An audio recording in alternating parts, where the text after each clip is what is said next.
जोधपुर से बड़ी खबर आ रही है, जहां लद्दाख आंदोलन के नेता और जलवायु कार्यकर्ता सोनम वांगचुक इन दिनों जोधपुर सेंट्रल जेल में बंद है। इसी दौरान शनिवार सुबह जेल के बाहर एक व्यक्ति अचानक तिरंगा लेकर पहुंच गया और भारत माता की जय के नारे लगाने लगा। यह व्यक्ति वांगचुक के समर्थन में आवाज बुलंद कर रहा था। प्रदर्शनकारी ने अपना नाम विजयपाल निवासी सुजानगर बताया और कहा कि सोनम वांगचुक देशभक्त है और लद्दाख के लोग भी हमेशा देश की रक्षा के लिए खड़े रहे हैं। इस बीच जेल प्रशासन ने तुरंत सतर्कता बरती और मौके पर मौजूद पुलिस ने उसे हिरासत में ले लिया। आपको बता दें कि सोनम वांगचुक को लद्दाख में राज्य का दर्जा और छठी अनुसूची में शामिल करने की मांग को लेकर हुए हिंसक प्रदर्शनों के बाद गिरफ्तार कर जोधपुर जेल भेजा गया था। वहीं लेह में हालात अब भी तनावपूर्ण बने हुए हैं। चौथे दिन भी कर्फ्यू जारी रहा। इंटरनेट और मोबाइल सेवाएं बंद है, जबकि सुरक्षा व्यवस्था के तहत पुलिस और अर्धसैनिक बल तैनात किए गए हैं।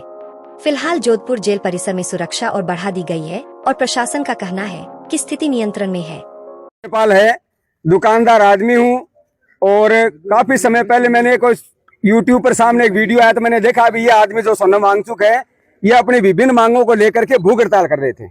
और मैं ये मानता हूँ कि लोकतंत्र में अपनी बात को जब इंसान भूख हड़ताल करता है, आमरण अनशन जैसा करता है, इसका मतलब वो बात हर तरह से ये चाहता है कि वो शांति की कीमत पर अपना बलिदान भी देने को तैयार है। और आज उस भाई पर ये कह रहे हैं कि उसके कारण हिंसा बढ़ गई।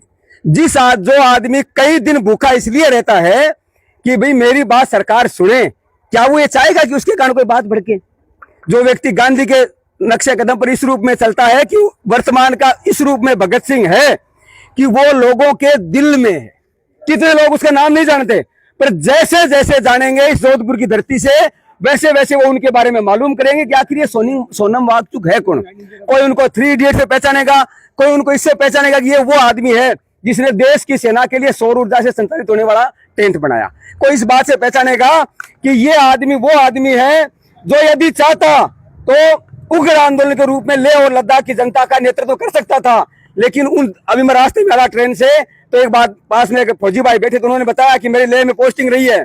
वहां के लोग बहुत देशभक्त हैं, वहां के लोग बहुत अभाव से ग्रस्त हैं, बहुत प्रकृति से सामना करते हैं और उतने ही ज्यादा संगठित भी हैं। यदि एनआईए पे विश्वास नहीं किया आपको, जब वो एनआईए ने मुझे तो कोई कारण रहा होगा ना। देखो सर, ये है कि निश्चित रूप से मुझे एनआईए पर 100% विश्वास है, तो लेकिन मुझे उससे ज्यादा विश्वास देश के संविधान पर है। एनआईए में सर इंसान है, वो बिक सकते हैं। एनआईए में इंसान है, वो डर सकते हैं। एनआईए में इंसान है सर, वो बरगलाए जा सकते हैं, उनसे गलती हो सकती है। ये बात है सर, इसलिए मेरा देश के संविधान पर पूरा भरोसा है। तो आपको लगता है कि देश की सबसे सर्वोच्च एजेंसी जो राष्ट्रीय सुरक्षा को देखती है वो इतनी बड़ी गलती कर सकती है? सर देखिए, पुलवामा एनआईए के बाद हो गया, पहलगाम हो गया, हमारे सीडीएस साहब की डेथ हो गई, तो सर एनआईए तो इंसानों की संस्था है, लेकिन न्यायपालिका एक सिस्टम है। हमें भरोसा है वहां से न्याय मिलेगा। हमारे देश का न्यायपालिका भी जीवित है, हमारे देश के बहुत सारे नेता और सारी जनता जीवित है।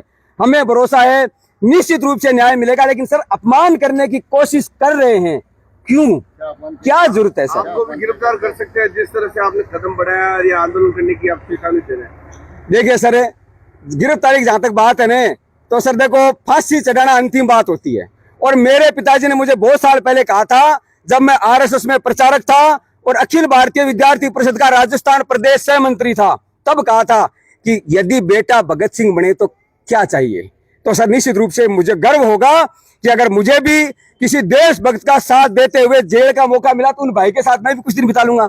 निशाजो घरवाले के साथ, दुकान के साथ और अपने रोज के लफड़ों में तो रोज ही बिताते हैं। क्या नाम है आपका? मेरा सर विजयपाल नाम है, सुजानगढ़ से।